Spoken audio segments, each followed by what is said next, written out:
Welcome to Policy for the People, a show that explores the public policies that can lift up all Oregonians.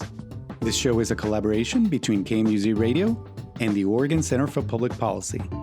I am your host, Juan Carlos Ordóñez. Food banks across Oregon are seeing record numbers of people coming in through their doors. Ever since the pandemic, the rising cost of living has been making it harder for families to afford food. And now, at a time when there's a hunger crisis going on, actions by the Trump administration and Congress threaten to make matters worse, far worse. In this episode of Policy for the People, we examine the dire state of hunger in Oregon. Our guest is Andrea Williams, president of the Oregon Food Bank.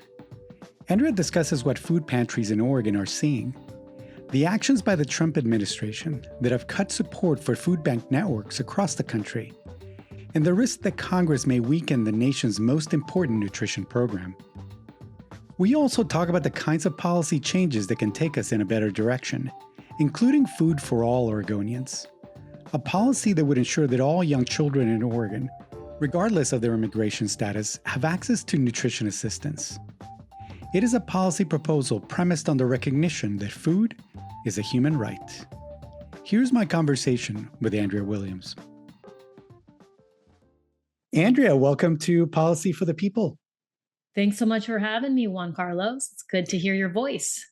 Andrea, can you share a little bit with us about the mission of the Oregon Food Bank and how you go about carrying out that mission? Absolutely. So the Oregon Food Bank's mission is to eliminate hunger and its root causes, because we believe that no one should be hungry. And I just wanted to elaborate a little bit on the root causes. Many people might know us for our food distribution, food pantries. We distribute millions of pounds of food a year.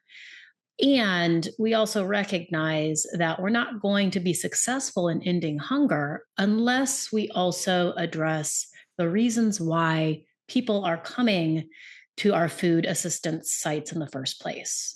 And so that requires us to be involved in systems change, in policy advocacy, on things like affordable housing and healthcare access, because those are the drivers for why people are standing in line at our food pantries in the first place. So we believe that in order to end hunger, you got to do both. You got to address food today and address the underlying systems that are causing hunger.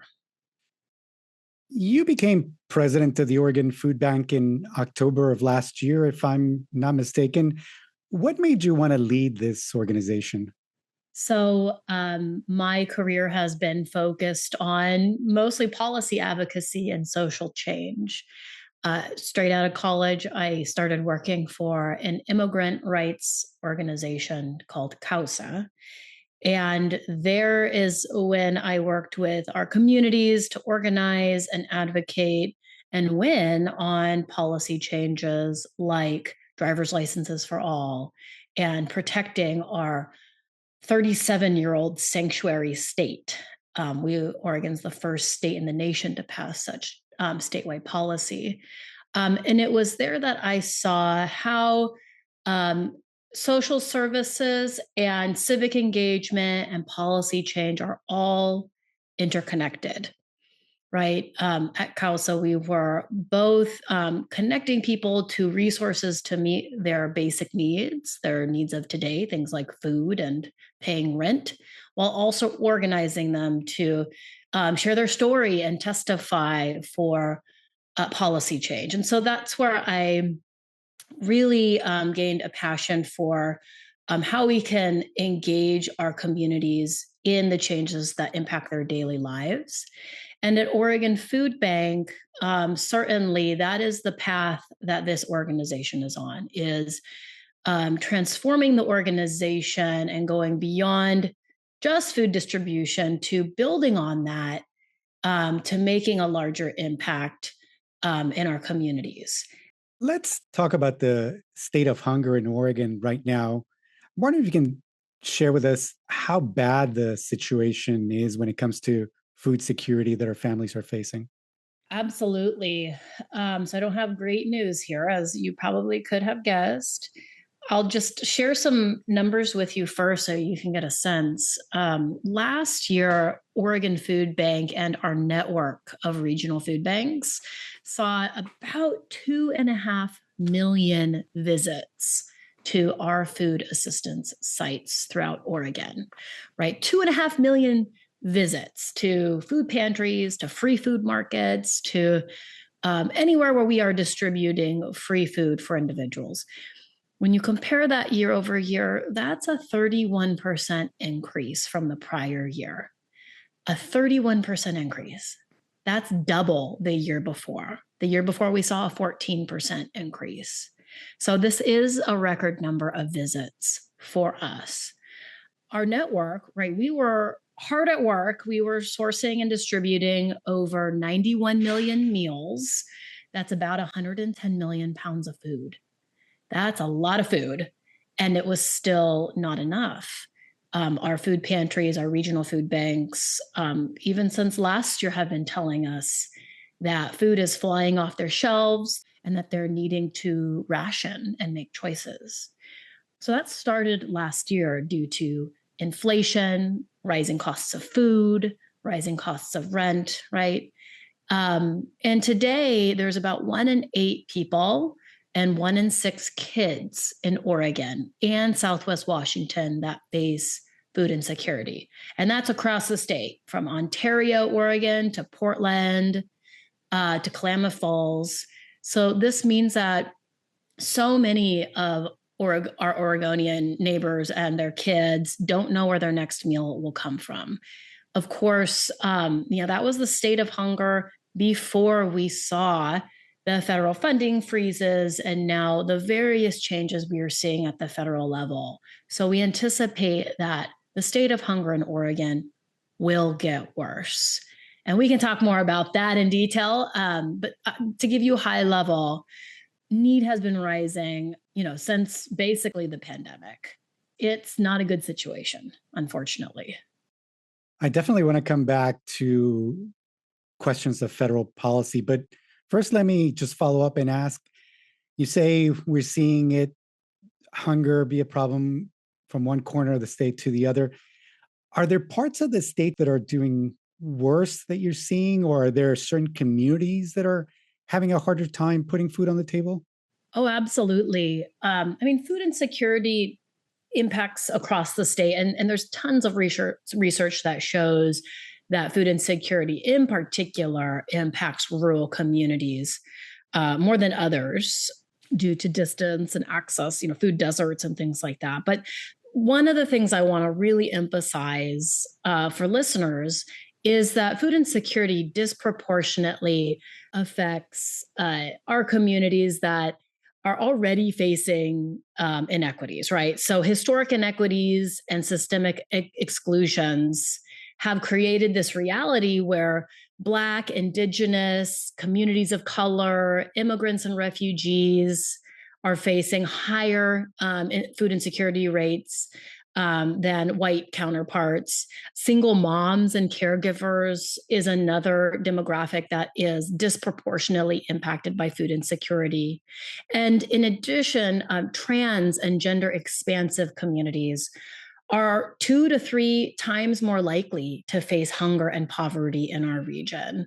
And so this is part of the reason why Oregon Food Bank has really focused on equity and addressing these disparities by building programs that have a universal impact, because our food is available to everyone regardless of your background, but are designed specifically to address barriers and disparities experienced by these particular communities. What do you hear from people who come to food pantries about the challenges that they're facing? I'm wondering if you hear some common stories from the people who walk in through the door. Sure. Yeah. I was just at a food pantry this morning. I was at the William Temple House located in Northwest Portland. I was packaging up to-go groceries. And, when you look out at the crowd that was there waiting their turn to shop in the pantry and or to receive their delivery, it's a mix of people, right? It's families. I saw toddlers and babies. I saw our elders, many that were Mandarin speaking. I saw folks that are unhoused as well. The unfortunate reality is that because food supply has decreased because of choices at the federal level, I was not able to fulfill every order and every request, every need that came through that door. We were having to make choices and pivot even at the micro scale of, okay, this person asked for beef. We don't have any beef today, so I'm going to have to pivot to this lunch meat, or right, it gets to that level where, oh, we ran out of cereal. Well, we're going to have to pivot to what we have on hand. That just breaks my heart that we're having to, yes, we are providing people access to food, but it's not necessarily the kinds of food that they need or are requesting or that feels like home to them. It's just the food supply in the charitable food system is sporadic, and it may not correspond with people's dietary, nutritional, or cultural needs. And that is one of the challenges that we face as a food bank network. If you're just joining us, you're listening to Policy for the People. In this episode, we're examining the state of hunger in Oregon with Andrea Williams, president of the Oregon Food Bank. Our conversation continues. Some weeks ago, speaking of challenges to the food bank network, the Trump administration announced cuts to a program that supplies food to food banks across the country, including the Oregon Food Bank. Can you talk about the impact of that action by the Trump administration? Yeah, I'll just say we are deeply concerned about the decision that has happened here. The United States Department of Agriculture has canceled payments to a set of programs called the Commodity Credit Corporation, and essentially takes away the most basic human right of accessing food from Oregonians who are already impacted by high rates of hunger and food insecurity. Just to go a little deeper into what is Commodity Credit Corporation, it's a subset of a larger program called the Emergency Food Assistance Program. We call it TFAP for its acronym. And this provides millions of pounds of food to food banks, right? The US government, USDA purchases it from farmers and then redistributes it to food banks across the nation. And then Oregon Food Bank receives some of those orders, and then we distribute that to our community. This cancellation will disrupt an essential food source and will, quite frankly, just worsen the already difficult situation that so many in our state who rely on emergency food programs are already on. To get really granular, for Oregon, what does that mean? Well, the USDA canceled 30 truckloads of food to Oregon starting this month. That's a loss of 1.4 million pounds of food that we will not distribute to Oregonians. What kind of food was that? It was meat with protein, which is in high demand. It's one of our most requested food items. It included dairy, eggs, and fresh produce. These are all nutritious foods that we simply will not have to distribute across the state. And additional bad news, we expect at least 60 more truckloads to be canceled this year.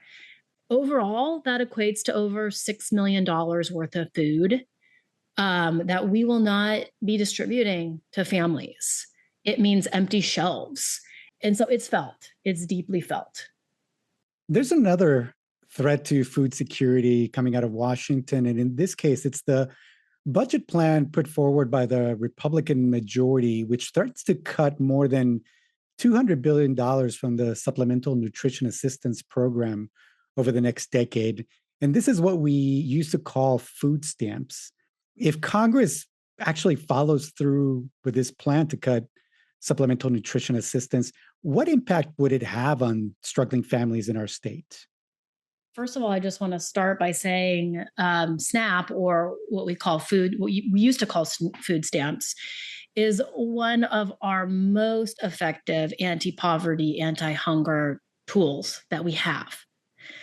And so cuts to this very effective program. I mean, it's been around for more than 50 years. There's tons of research that shows how it helps families get out of poverty, has positive health outcomes, positive school-based outcomes.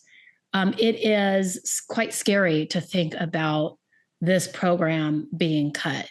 It just threatens to make our hunger crisis worse, obviously not better.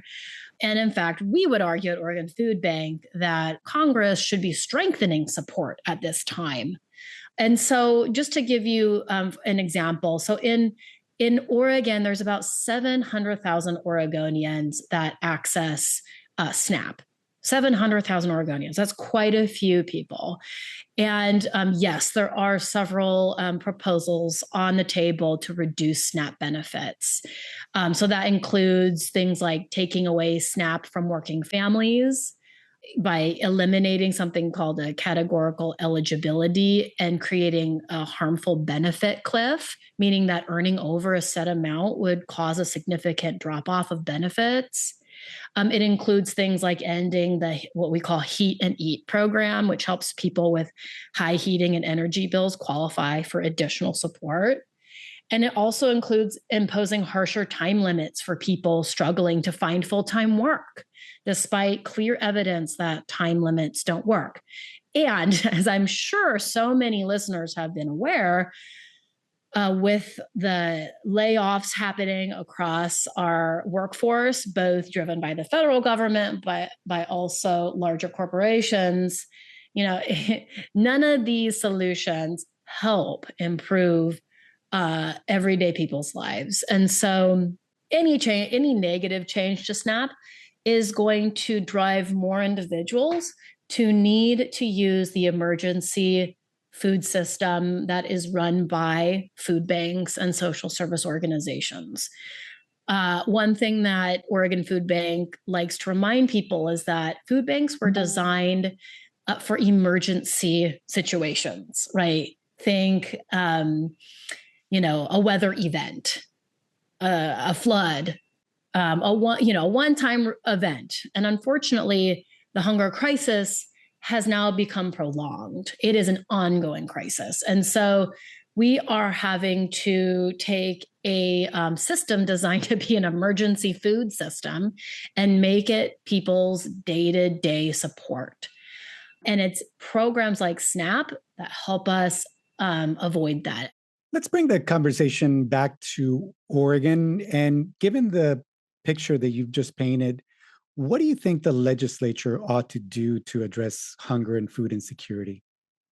There is so much that the Oregon legislature can and is doing to address hunger in our state.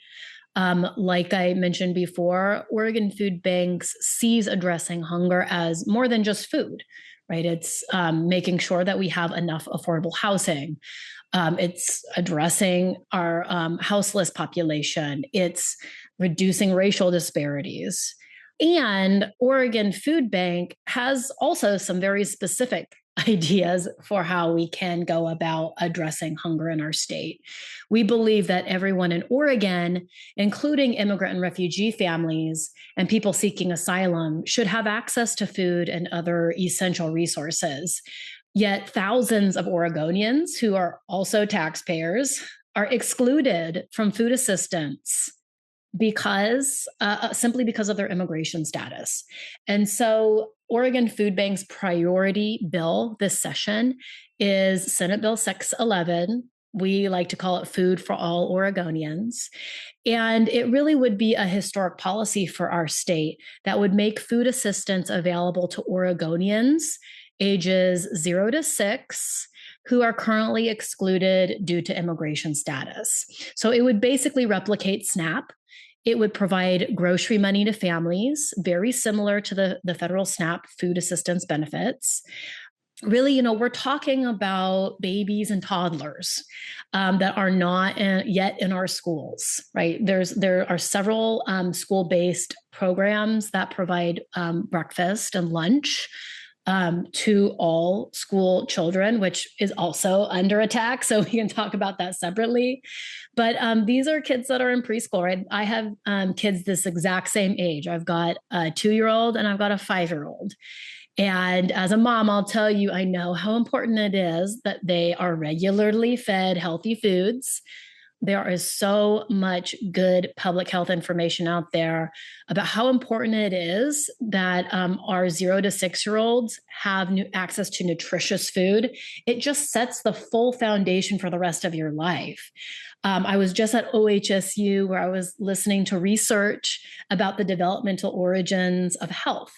And the researchers were telling us, in those first couple years of life, it really sets up your chances of how likely you are to have chronic disease later on. And so this is making sure that all Oregonians have access to food early on is not only the moral and right thing to do, but it's also the best thing to do from a cost perspective, from a health perspective. I could go on, but the short of it is we are asking our state legislators to prioritize food for our babies and toddlers. And we're asking them to do that through Senate Bill 611. If you're just joining us, you're listening to Policy for the People. We're speaking with Andrea Williams, president of the Oregon Food Bank. We're discussing the state of hunger in Oregon. Here's the rest of our conversation. One of the things that I find really heartbreaking is the fact that farm workers, those who grow and harvest the food that we eat, they're paid low wages and they many times have a hard time putting food on the table themselves. And yet a lot of them, because of their immigration status, are excluded from food assistance, and their children as well because of their immigration status. What do you make of this kind of inequity that we see out there? Well, I mean, Juan Carlos, going back to your original question about why I'm involved in this work, this is one of my whys. I come from 3 generations of farm workers. I exist because of their labor and the sacrifices that my great-grandparents took. They immigrated from the Philippines and Japan to work in the sugarcane fields in Maui, Hawaii. And there are so many parallels to the migrants and the farm workers that we see today in Oregon when we're driving on I-5 and we look out our window and we see people picking crops out in the hot sun. It is I think, a failure of our food system that the very people that are making it possible for you and I to go purchase fresh produce at the farmer's market or at the grocery store, that we can buy it, but that the people that are picking it can't. These types of exclusions are ones that we need to remedy. And so Oregon Food Bank is deeply committed to that because we see it as a root cause of hunger. Where does the Food for All bill stand right now, and what will it take to get it through the finish line? Yeah, so we are more than halfway through the legislative session, and the Food for All Oregonians bill has made it through the Human Services Committee. It is headed to the Ways and Means Committee, where it will be evaluated based off of its budgetary impact. And so now is really the time that we need our community to contact your legislators to ask them to support Food for All Oregonians. This is an uphill battle.